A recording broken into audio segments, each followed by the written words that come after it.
Salut! Accepter les remarques des autres, ça peut être un challenge dans ton quotidien. Dans mon quotidien en tout cas, parfois ça l'est, c'est pas toujours simple, mais ça l'est de moins en moins.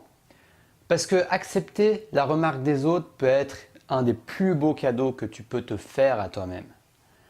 Je m'appelle Taha Moulin, si tu ne me connais pas, je fais des vidéos pour t'inspirer à avancer, à évoluer, à travailler sur toi-même, à atteindre ton plus grand potentiel et surtout à te connecter à toi-même, à te connecter à ton but de vie, à ton rêve de vie, à ce qui tu as envie de faire dans ta vie pour gagner ta vie tout simplement, tu vois. Mais c'est pas juste pour gagner ta vie, c'est quelque chose qui te parle dans ton cœur, que tu as envie de partager, qui te plaît le plus, en même temps d'évoluer. Donc si tu as envie de me suivre, abonne-toi à ma chaîne YouTube et sans plus attendre, je vais t'expliquer ce qui m'a aidé dans mon expérience pour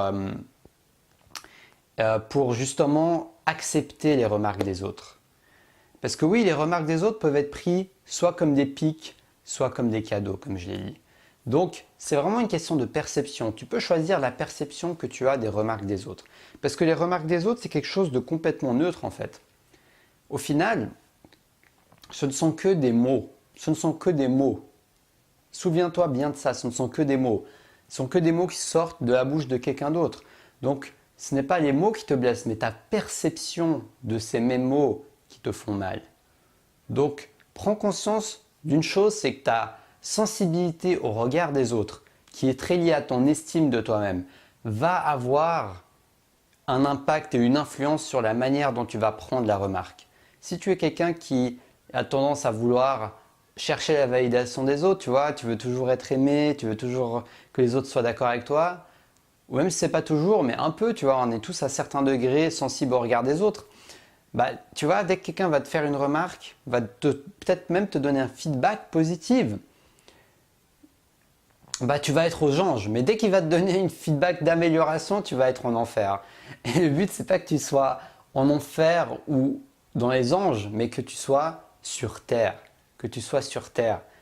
Que tu sois dans la réalité. Parce qu'au final, c'est ça le plus beau des cadeaux dont je parle. C'est les feedbacks. Quand on te donne des feedbacks d'amélioration, c'est qu'on veut t'aider à te recentrer sur terre, à recentrer tes pieds, tes jambes, ta présence, ta personne, ton corps sur la terre.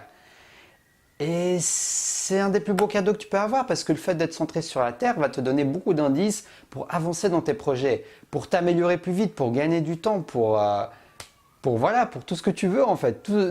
Dans tous les domaines de ta vie ou dans tout ce dont tu as envie de t'améliorer, ce sont des cadeaux qui pourront énormément t'aider si tu réussis à les percevoir comme des cadeaux justement. C'est ça tout le challenge, c'est de réussir à mettre notre ego de côté, tu vois, et de se dire ok, c'est vrai que ça m'a un peu titillé cette remarque. Moi, j'aime bien le fait que mon travail soit valorisé, que mon travail ait l'air bien fait, quoi, tu vois. Mais sur le coup, il m'a dit un point amélioré, donc est-ce que je suis d'accord? Tu vois, tu n'es pas obligé d'accepter tous les critiques qu'on te donne, mais au moins tu te poses la question, est-ce que j'ai envie de prendre cette critique? Est-ce que j'ai envie de la prendre ou pas? Tu n'es pas obligé de la prendre, mais au moins, pose-toi la question, parce que tu vois, si tu es en mode je rejette tout ce qu'on me dit parce que moi je suis parfait, tu vois, là tu es un peu dans la merde parce que si tu veux t'améliorer dans ta vie, tu vas jamais te remettre en question. Et la remise en question est tellement importante si tu veux aller loin dans le développement personnel et tu veux aller loin dans ton potentiel. C'est vraiment, vraiment important, même si c'est pas facile. A contrario, si tu es en train de tout prendre, ah oui, oui, je dois tout changer, en fait, tu t'effaces, il n'y a plus de ta personnalité, il n'y a plus de ton propre jugement, il n'y a même plus de ton propre esprit critique. Donc ça, c'est aussi un autre extrême que je déconseille également parce que, tu vois, tu seras là en train de te dire, je prends tout ce qui vient, quoi. Tu vois, tu es là, on te donne tout ce que tu veux à bouffer, tu bouffes tout, on te donne tout. Donc tu ne sais plus parce qu'il y a aussi une part de subjectivité où tu pourras trouver des réponses qu'en toi-même, que toi qui pourras savoir ce que toi te conviendra pour toi à ce moment-là. Donc, c'est un équilibre à trouver, tu vois, c'est te demander est-ce que j'ai envie de prendre cette remarque? Est-ce que j'ai envie de l'accepter? Est-ce que j'ai envie de la prendre et de la voir comme un cadeau? Et bien évidemment, en parallèle, de travailler également sur ta sensibilité au regard des autres. Parce qu'évidemment, quelqu'un qui est détaché du regard des autres, qui est très détaché du regard des autres, aura beaucoup plus de facilité instinctivement, intuitivement à accepter ces feedbacks comme quelque chose de positif, comme un cadeau qui va l'aider à améliorer, même si c'est des critiques d'amélioration, plutôt que comme quelque chose qui va le redescendre, qui va lui baisser sa valeur et qui va lui faire sentir comme quelqu'un nul, quoi. C'est ça, c'est très lié à l'estime de soi tout ça, hein. Plus on a une estime de soi haute et plus on arrive à prendre du recul face à ces feedbacks, tu vois, à prendre du recul face aux remarques des autres. Et bien sûr, il y aura toujours des gens qui vont nous faire des remarques pas constructives. Donc si quelqu'un te dit juste que ton travail est nul, mais il ne te donne aucune raison pourquoi ton travail est soi-disant nul, bah, ça sert à rien, quoi. Je veux dire, c'est brasser du vent, quoi. Donc moi, je parle vraiment des feedbacks constructifs, là, que ce soit positif ou d'amélioration.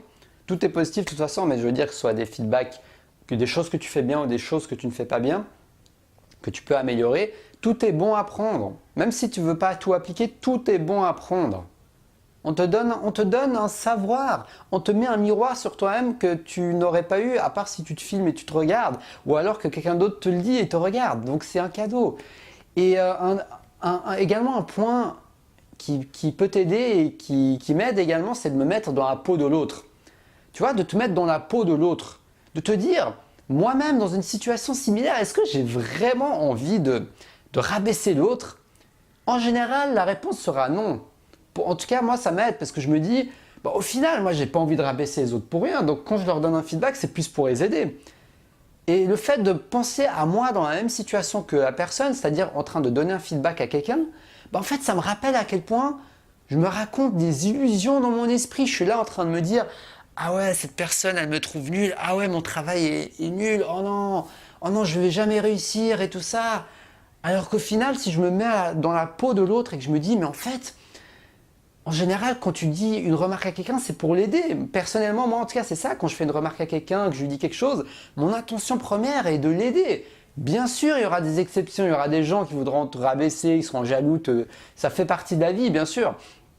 Mais majoritairement, d'après mon expérience, les gens ne veulent pas te faire un feedback, surtout s'ils te le disent d'une manière constructive, mais c'est plutôt toi-même qui le prends mal, tu vois. C'est plutôt toi qui es là et qui le prends d'une manière négative, en fait, c'est comme si ce feedback qui est à la base neutre en général, bah, il fait rebondir, il fait mettre en lumière des facettes de toi que tu ne veux pas voir, des facettes de toi que tu n'acceptes pas en fait.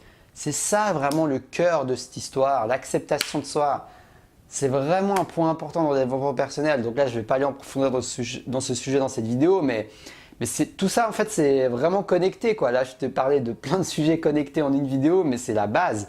L'estime de soi, l'acceptation de soi, c'est vraiment une base qui va énormément changer ta vie. Donc je te parlerai de ce sujet dans des prochaines vidéos. Donc pense à ces 3 éléments. Travaille sur ton estime de toi, détache-toi du regard des autres. Prends les choses comme un cadeau. Tu peux même te visualiser comme si c'est un cadeau de Noël tout rouge emballé. Tu vois, à chaque fois que quelqu'un te donne un feedback, vois ce petit cadeau rouge, peut-être que ça va t'aider. Et troisièmement, mets-toi dans la peau de l'autre, mets-toi dans les baskets de l'autre et dis-toi, si j'étais à sa place, est-ce que je voudrais donner un feedback pour faire penser à quelqu'un qu'il est nul, pour faire penser à quelqu'un qui ne peut pas réussir, pour décourager quelqu'un, pour dire à quelqu'un d'abandonner? Non, mon but c'est de l'aider. Donc, dis-toi bien que la majorité des personnes, ça va être pareil. Ils n'auront pas forcément une intention machiavélique. Moi, je veux le rabaisser, tu vois. Il y aura des gens comme ça, mais beaucoup de gens voudront t'aider, voudront juste te donner un cadeau. À toi d'oser percevoir ça comme un cadeau et d'aller de l'avant et de prendre surtout ce que tu as envie de prendre. Tu n'es pas obligé de tout prendre, n'oublie pas. Hein. Tu choisis ce que tu veux prendre et ce qui va t'être utile dans ta vie en ce moment. Donc si cette vidéo t'a inspiré, like-la, partage-la et abonne-toi pour me suivre. J'ai un très grand plaisir à partager mon inspiration, ma créativité et mon expérience avec toi. Donc n'hésite pas et puis partage, like, abonne-toi et vois également mon livre Les 4 piliers du succès. C'est un livre que j'ai écrit pour t'aider, donc qui est dans la description de la vidéo. Et puis j'ai envie de te dire, fais brûler ta flamme intérieure, ose aller de l'avant, ose expérimenter, ose apprendre, ose partager. Et je te dis à la prochaine pour une prochaine vidéo. Et surtout, reste passionné.